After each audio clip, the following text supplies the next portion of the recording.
اپنے کمرے میں آ کر وہ پھوٹ پھوٹ کر رونے لگی۔ جب اگلے ہی لمحے اس کے کمرے میں دھڑکن داخل ہوئی، وہ اسے اپنے سینے سے لگایا۔ وہ اسے سنبھالنے لگ گئی تھی۔ شام تک گھر کا ماحول بہتر ہو چکا تھا۔ دادا سائیں کا غصہ اتر چکا تھا۔ اس وقت انہیں اپنے الفاظ کا بھی احساس ہو گیا تھا۔ وہ غصے میں حریہ کے لیے بہت غلط الفاظ استعمال کر چکے تھے۔ وہ اس معصوم کو تکلیف نہیں پہنچانا چاہتے تھے۔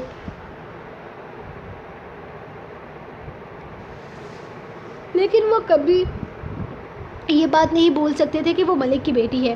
دھڑکن نے حریہ کو چپ کروایا، جبکہ اس کی اداسی ابھی بھی بہت کچھ بیان کر رہی تھی۔ مقدم شاہ آج دوسرے گاؤں گیا ہوا تھا۔ اسے تو خبر بھی نہ تھی کہ آج گھر میں کیا کیا ہوا ہے۔ حریہ ابھی تک کمرے سے نہ نکلی تھی۔ آج اسے اپنے ہی وجود سے نفرت ہو گئی تھی۔ اسے اپنے اندر ایسی گھٹن محسوس ہو رہی تھی کہ موت کی خواہش بھی اسے شدت سے کر بیٹھی۔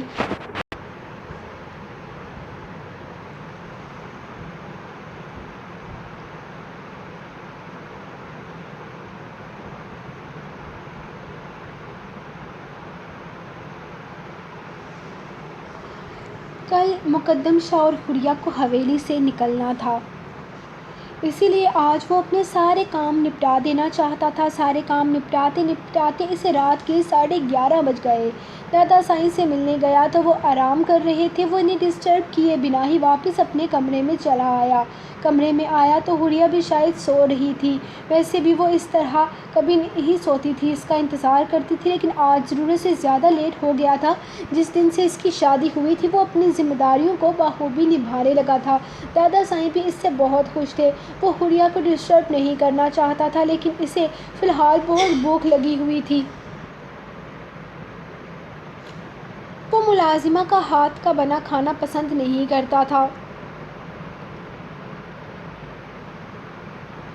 جب سے اس کی شادی ہوئی تھی اماں سائیں کافی بے فکر رہنے لگی تھیں۔ انہوں نے اپنی ساری ذمہ داریاں حریہ کے حوالے کر دی تھیں۔ اس کے لیے مقدم نے ہی ان سے کہا تھا کہ اب آپ بے فکر ہو جائیں، وہ اپنی صحت کا خیال رکھا کرے۔ میرا خیال رکھنے کے لیے میری بیوی آ گئی ہے۔ ابھی مقدم سوچ ہی رہا تھا کہ وہ حریہ کو جگائے یا نہ جگائے کہ حریہ کی آنکھ کھل گئی۔ آپ آ گئے؟ میں آپ کا ہی انتظار کر رہی تھی، وہ بیٹھتے ہوئے بولے تو مقدم مسکرایا۔ مجھے اندازہ تھا کہ تم میرا انتظار کیے بنا نہیں سو سکتی، اب جلدی سے کھانا لگاؤ، مجھے بہت بھوک لگی ہے، وہ بیڈ پر بیٹھتے ہوئے بولا۔ اس وقت گھر کے زیادہ تر لوگ سوتے نہیں تھے، بس اپنے اپنے کمرے میں چلے جاتے تھے۔ حریہ اس کے قریب سے اٹھنے لگی جب اس کی آنکھوں پر نظر گئی۔ اس سے پہلے کہ وہ اٹھتی مقدم نے اس کا ہاتھ تھام لیا۔ تم روئی ہو؟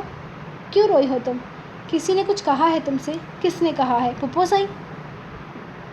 مجھے پہلے ہی اندازہ تھا کہ وہ باز نہیں آئیں گی، ان سے تو میں خود بات کرتا ہوں، وہ اس سے کہتا بیڈ سے اٹھا۔ مقدم صاحب مجھے کسی نے کچھ نہیں کہا اور میں روئی نہیں ہوں، اس نے خوفزدہ ہو کر فوراً اس کا ہاتھ تھامتے ہوئے کہا، لیکن مقدم کے رکنے کا کوئی ارادہ نہ تھا۔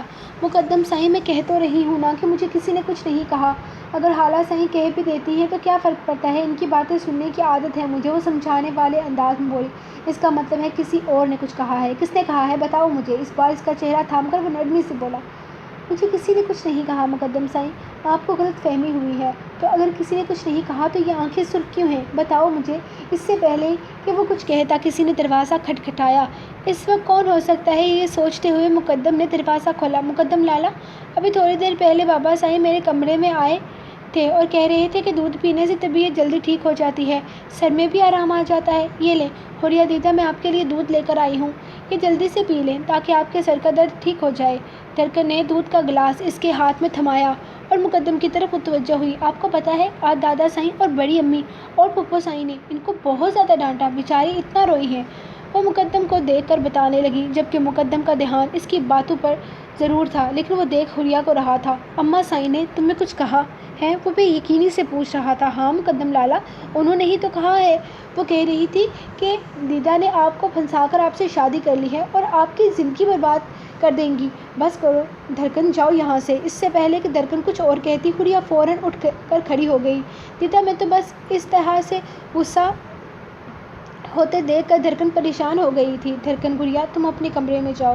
اس سے پہلے کہ حریہ کوئی جواب دیتی مقدم نے کہا، اوکے گڈ نائٹ۔ دھڑکن کو اب وہاں اپنا رکنا بے مقصد لگا تھا۔ حریہ نے اس دن میں بھی یہ سب کچھ مقدم کو بتانے سے منع کیا تھا، لیکن اس نے خود ہی سوچ لیا تھا کہ وہ مقدم کو ضرور بتائے گی۔ آخر اسے بھی تو پتہ چلے کہ اس کے پیچھے وہ دن رات تانے سہتی ہے۔ شام شاید حلیہ کے غصے کی وجہ بھی یہی تھی، لیکن درکن کو فرق نہیں پڑا تھا کیونکہ جو کچھ اس کے ساتھ ہو رہا تھا وہ غلط تھا۔ تم نے مجھے یہ سب کچھ کیوں نہیں بتایا حور؟ وہ غصے سے بولا۔ میں نہیں بتانا چاہتی تھی، اور پلیز اس وقت میرے سر میں بہت درد ہے، آپ مجھ سے بالکل بھی کچھ مت نہیں پوچھیں گے۔ اسے نظریں ملاتے ہوئے اس کی آنکھوں سے بے اختیار آنسو گرے تھے۔ مقدم نے اگلے ہی پل اسے کھینچ کر اپنے سینے سے لگایا۔ میں بہت بری ہوں نا مقدم سائیں، جب سے اس حویلی میں آئی ہوں سب کی زندگی حرام کر رکھی ہے میں نے۔ وہ اس کے سینے سے لگ کر پھوٹ پھوٹ کر رونے لگی۔ تم نے میری زندگی جنت بنا دی ہے حریہ۔ وہ اس کے بالوں میں انگلیاں چلاتے ہوئے بولا۔ گھٹیا باپ کی گھٹیا بیٹی ہوں۔ اس بار حریہ کے رونے میں شدت آ گئی۔ نہیں ہو تم اس کی بیٹی، میری بیوی ہو تم۔ اسے اپنے ساتھ لگائے وہ اسے رونے دے رہا تھا۔ آپ کی زندگی میں شامل ہو کر میں نے آپ کی زندگی خراب کر دی، وہ پھر سے روتے ہوئے بولے تو مقدم بے اختیار مسکرایا، اور اسے کبھی نہیں بتا سکتا تھا کہ اسے اپنی زندگی میں شامل کرنے کے بعد وہ آسمانوں میں اڑ رہا ہے، اپنی زندگی کو خوبصورت تصور کرنے لگا ہے۔ اس کی خوشی کا کوئی ٹھکانہ نہیں ہے۔ اپنی محبت کو حاصل کر کے وہ سب کچھ حاصل کر چکا ہے۔ وہ اسے یہ سب کچھ بتانا نہیں چاہتا تھا، وہ اسے احساس دلانا چاہتا تھا اپنی محبت کا، لیکن ان سب کے لیے سب سے زیادہ ضروری یہ تھا کہ مقدم اس گھر میں حریہ کو ایک پہچان دے، اور اس نے یہ کرنے کا فیصلہ کر لیا تھا۔ درکن اپنے کمرے میں جا رہی تھی جب پیچھے سے ملازمہ کی آواز آئی۔ درکن بی بی، اسے کردم سائیں کے کمرے میں دے آئیں، ابھی ان کا خاص ملازم دے کر گیا ہے۔ اس نے کہا ہے یہ فائل کردم سائیں کو دینی ہے۔ اس وقت اگر میں ان کے کمرے میں جاؤں گی تو غصہ ہو جائیں گے، لیکن آپ سے نہیں ہوں گے تو یہ فائل آپ انہیں دے آئیں۔ ملازمہ نے فائل اس کی طرف بڑھاتے ہوئے کہا، جبکہ آج کے واقعے کی وجہ سے اس کا دل بالکل بھی کردم کو دیکھنے کو نہیں کر رہا تھا۔ وہ اس سے خفا تھی، اسی لیے اس واقعے کے بعد اس کو دیکھنا تک نہیں چاہتی تھی۔ اس کے بعد وہ گھر پر رہا، لیکن درکن نے اسے بالکل بھی اہمیت نہ دی تھی۔ ڈنر ٹیبل پر اسے بالکل بات نہ کی تھی، لیکن اب یہ سچ تھا کہ اس وقت کردم کے کمرے میں ملازموں میں سے کوئی گیا تو وہ بہت غصہ ہوگا۔ اس نے ملازمہ کے ہاتھ سے فائل پکڑی اور اوپر کی طرف لے جانے لگی۔ دروازہ کھٹکھٹانے کی زحمت نہیں کرنی پڑی کیونکہ دروازہ پہلے سے ہی پورا کھلا تھا۔ وہ بیڈ پر لیٹا لیپ ٹاپ پر کچھ کر رہا تھا۔ اسے آتے دیکھ کر لیپ ٹاپ ایک سائیڈ پر رکھنے لگا، جبکہ وہ فائل بیڈ پر رکھتی وہیں سے پلٹ گئی تھی۔ درکن میری بات سنو، مجھے لگتا ہے آج جو کچھ ہوا وہ نہیں ہونا چاہیے تھا، اور شاید میں بھی کچھ زیادہ ہی اوور ری ایکٹ کر گیا۔ مجھے لگتا ہے ہمیں اس بارے میں بات کرنی چاہیے۔ کردم نے اسے اس طرح سے منہ بنا کر کھڑے دیکھ کر کہا، جبکہ وہ اس کی بات کو اہمیت دیے بغیر وہاں سے جانے لگی۔ درکن میں تم سے بات کر رہا ہوں، یہاں پر تم مجھے نخرے دکھا رہی ہو۔ کردم کو اب اس پر غصہ آ رہا تھا۔ پہلے جو کچھ بھی ہوا یقیناً درکن کی غلطی نہیں تھی، لیکن اب تو وہ سب کچھ جان بوجھ کر رہی تھی۔ اس وقت میں کوئی بات نہیں کرنا چاہتی۔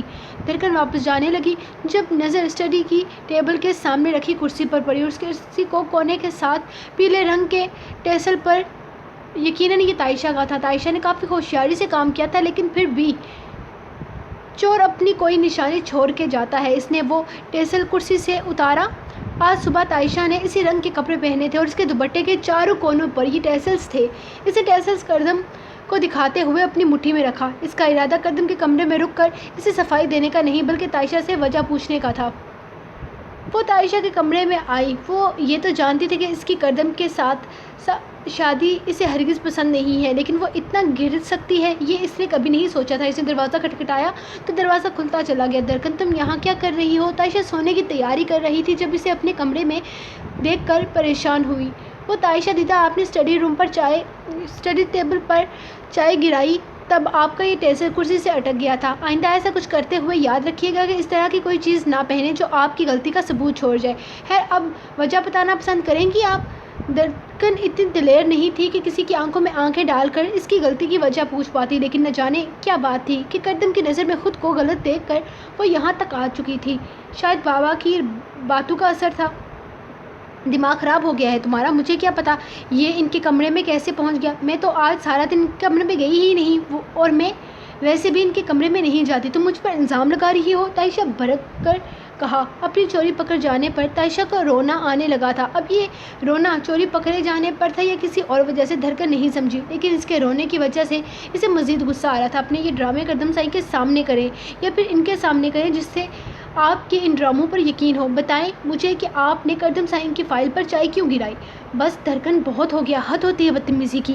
اپنا نہ صحیح اس کا تو خیال کرو۔ وہ عمر میں تم سے بڑی ہے۔ درکن کو احساس بھی نہ ہوا تھا کہ کردم کب اس کے پیچھے آیا۔ مجھے تم کبھی بھی اتنی بدتمیز نہیں لگی تھی۔